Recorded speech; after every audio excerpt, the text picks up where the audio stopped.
Hello! Welcome back to our channel. ఎలా ఉన్నారందరూ? ఇదొచ్చేసరికి ఒక cooking video అనమాట మన ఛానల్‌లో. అండ్ ఫస్ట్ కుకింగ్ వీడియో కూడా లాంగ్ వీడియోలో ఇదే మన ఛానల్‌లో.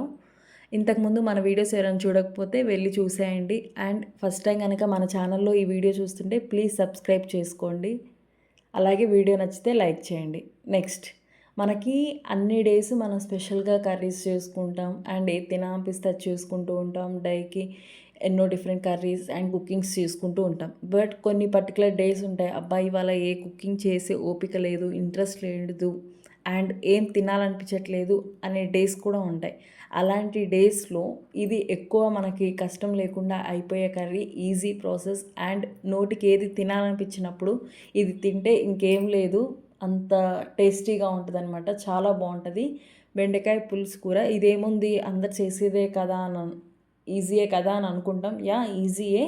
అదే ఈజీలో కొంచెం డిఫరెంట్ ప్రాసెస్.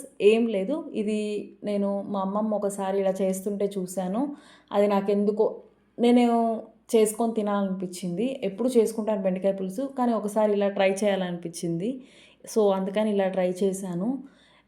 అదేంటో వచ్చి చూసేయండి. నెక్స్ట్ సో, ఈ బెండకాయ పులుసు కూరలోకి మనకు కావాల్సిన ఇంగ్రీడియెంట్స్ వచ్చేసరికి ముందుగా బెండకాయ పులుసు అంటే బెండకాయ పీసెస్ మనం కట్ చేసుకున్న పీసెస్ అండ్ మనకి పులుసు వచ్చేసరికి చారుగా ఉండాలి అంటేనేమో కొన్ని తక్కువ పీసెస్ కట్ చేసుకోవాలి. లేదు మనకి ఎక్కువ పీసెస్ తగులుతూ ఇష్టం అనుకుంటే ఎక్కువ పీసెస్ కట్ చేసుకోవాలి. పులుసు కూరలో ఇదే ఉన్న అడ్వాంటేజ్. మనకి ఎలా కావాలంటే అలా చేసుకోవచ్చు.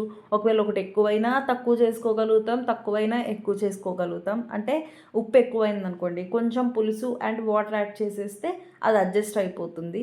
అలా పులుసు ఎక్కువైతే కొంచెం వాటర్, సాల్ట్, కారం యాడ్ చేస్తే అది అడ్జస్ట్ అయిపోతుంది. పులుసు కూరల్లో ఉన్న అడ్వాంటేజ్ ఇదే. ఈజీగా చేసుకోగలుగుతాం.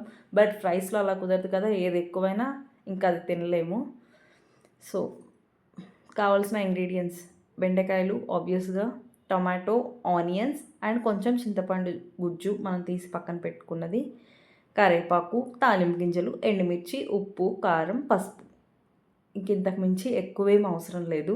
ఈజీగా అయిపోతుంది. చెప్పాను కదా స్టార్టింగ్‌లో మనకు టైం పట్టేదల్లా వెజిటబుల్స్ కట్ చేసుకునే దగ్గరే అని చెప్పి. ఇంక మిగతాదంతా జస్ట్ 2 మినిట్స్ మనం స్టవ్ దగ్గర నించొని చేసేసుకోవడం అంతే. ప్రాసెస్ విషయానికొస్తే ఒక బౌల్ తీసుకొని దాంట్లో ఫస్ట్ బెండకాయలు యాడ్ చేసుకొని, టమాటోస్ అండ్ ఆనియన్స్ ఇవన్నీ యాడ్ చేసుకొని జస్ట్ ఒకసారి హ్యాండ్‌తో మిక్స్ చేయాలి.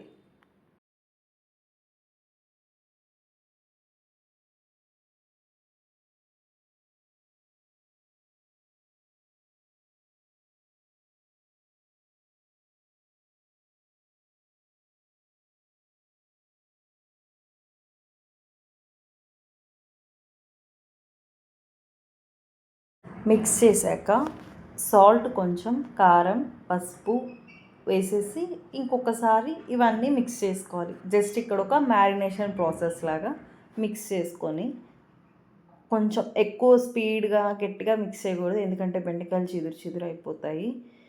ఇంకా దాంట్లోనే కొంచెం చింతపండు గుజ్జు యాడ్ చేసుకొని కొన్ని వాటర్ వేసి పక్కన పెట్టేయాలి. ఇంతే మ్యారినేషన్ ప్రాసెస్ వరకు. ఇంకెక్కువ టైం ఏం తీసుకోదు. అండ్ కొన్ని పులుసు కూరలు, ఇగురు కూరలు ఉంటాయి కదా! అలాంటివి ఇలాంటి మనం పాతకాలంలో యూజ్ చేసేవాళ్ళం కదా! అల్యూమినియం పాత్రలు. అలాంటి వాటిల్లో చేస్తేనే నాకు ఎందుకో కొంచెం టేస్ట్ ఎన్హాన్స్ అవుతది. బావుంటదనిపిస్తది. మరి మీ ఒపీనియన్ ఏంటో చెప్పండి. నెక్స్ట్ ఇంకా అది పెట్టేసుకొని ఆయిల్ కొంచెం, తాలింపు గింజలు, ఎండుమిర్చి వేసి కొంచెం సేపు అలా వేగనిచ్చేసి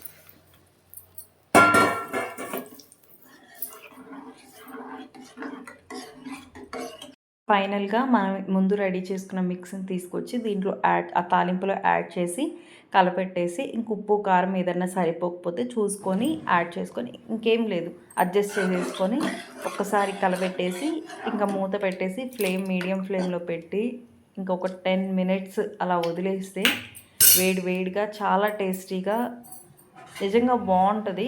ఎవరికి అంటే స్కూల్ ఇష్టపడే వాళ్ళకి పులుపు ఉప్పు కారం అలా తిని ఇష్టపడే వాళ్ళకైతే ఇది చాలా టేస్టీగా ఉంటుంది, బాగుంటుంది.